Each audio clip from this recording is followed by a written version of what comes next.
Welcome to Ananta TV.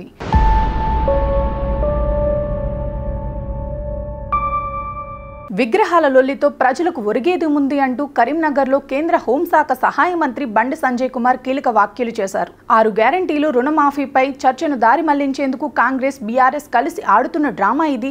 ఆ రెండు పార్టీలకు పుట్టగతులుండవు. దమ్ముంటే రుణమాఫీపై శ్వేతపత్రం విడుదల చేయండి. అందరికీ రుణమాఫీ చేస్తే రైతులు రోడ్డెక్కి ఆందోళన చేయాల్సిన అవసరం ఏముంటుంది అంటూ బండి సంజయ్ ప్రభుత్వం మీద తీవ్రంగా మండిపడ్డారు. మొత్తుకొని వారం నుంచి ఈ రుణమాఫీ అంత ఫోకస్ 70% రుణమాఫీ జరుగుతుందని చెప్పి మొత్తుకుంటే వాళ్ళ నుంచి ఆన్సర్ వస్తలేదు. అధికార పార్టీ విమర్శకు ప్రతి విమర్శ వస్తున్నది. నిన్న కూడా నా మీద మాట్లాడి నేను ఏమంటున్నానంటే మీరు శ్వేతపత్రం విడుదల చేయరాదు రే.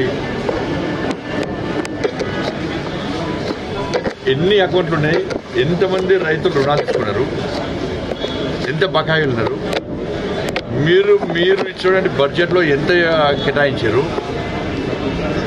శ్వేతపత్రం విడుదల చేస్తే దానిలో ఉన్న ఇబ్బంది ఏంది మీకు? ఇప్పుడు బ్యాంక్ అధికారులేమో ఇన్ని లక్షలు అంటున్నారు, మీరేమో ఇన్ని లక్షలు అంటున్నారు. ఈ కన్ఫ్యూజన్ ఎందుకంటే విమర్శకు ప్రతి విమర్శ సమాధానం కాదు. మేము విమర్శిస్తలే, మేము మీ దృష్టి తీసుకొస్తున్నాం. మీరు చెప్పే అబద్ధాలతో రైతులు మోసం చేయకండి. మీ నిజంగా రుణమాఫీ చేస్తే రైతులు ఎందుకు రుణానికి ఆందోళన చేస్తారు? కాబట్టి మీరు చూడండి, ఇప్పుడు ఇది అయిపోయింది. ప్రజలేమో రుణమాఫీ, రైతులు రుణమాఫీ చేయాలని వాళ్ళు బాధపడుతున్నారు, బోనస్ చేయాలని బాధపడుతున్నారు, రైతు భరోసా చేయాలని వాళ్ళు బాధపడుతున్నారు. యువకులేమో నిరుద్యోగులమో నోటిఫికేషన్ ఇస్తాను ఇవ్వలేదు, ఉద్యోగులు ఇవ్వలేదు, వాళ్ళు నిరుద్యోగులకు ఇస్తాను ఇవ్వాలని వాళ్ళు బాధపడుతున్నారు.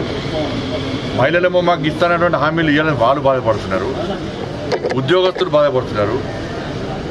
వాళ్ళ బాధలు వాళ్ళు పడుతుంటే ఇప్పుడు విగ్రహాలలో స్టార్ట్ అయింది. విగ్రహాలలో వాళ్ళు విగ్రహం పెడుతుంటే వీళ్ళు తీసేస్తారట. అది సమస్యనా? అది విగ్రహం పెట్టడం సమస్య కాదు, విగ్రహం తీసేయడం సమస్య కాదు. ఆ సమస్య మళ్ళీ ఇద్దరు కూడా చూడండి. రుణమాఫీ విషయంలో ప్రజల్లో కూడా చర్చ జరుగుతుంది కాబట్టి, ప్రభుత్వం మీద వ్యతిరేకత వస్తుంది కాబట్టి కాంగ్రెస్ పార్టీని కాపాడడానికి బీఆర్ఎస్ పార్టీ రాజీవ్ గాంధీ గారి విగ్రహం సమస్య ఎత్తుకున్నారు. అది పెద్ద సమస్య వీరిద్దరికి. ఇప్పుడు దీనిలో సవాల్ వేసుకుంటున్నారు ఇవాళ. ఎందుకు? ఇద్దరు ప్లాన్ ప్రకారం రుణమాఫీ విషయంలో ప్రజల దృష్టిని మళ్లించడానికి.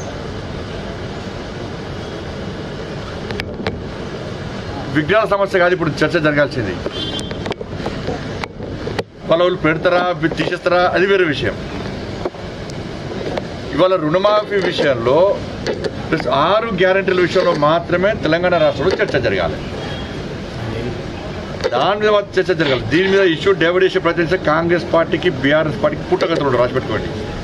కేసీఆర్ కొడుకు ఏదో నిన్న పెద్ద కోడి గనక విగ్రహం తొలగిస్తామని వీళ్ళంటారు, తొలగిస్తే మీ సంగతి చూస్తాను వాళ్ళంటారు. అది సమస్య అని చెప్పి రైతులు ఇబ్బంది పడుతున్నారు, ఊరికే ఆందోళన చేస్తున్నారు. మరి కొత్త విగ్రహాల సమస్య డైవర్ట్ చేయడానికి మరి ప్రజలు ఆలోచించాలి.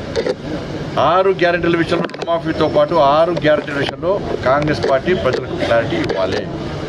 రుణమాఫీ విషయంలో శ్వేతపత్రం విడుదల చేయాలని చెప్పి భారతీయ జనతా పార్టీ డిమాండ్ చేస్తున్నారు.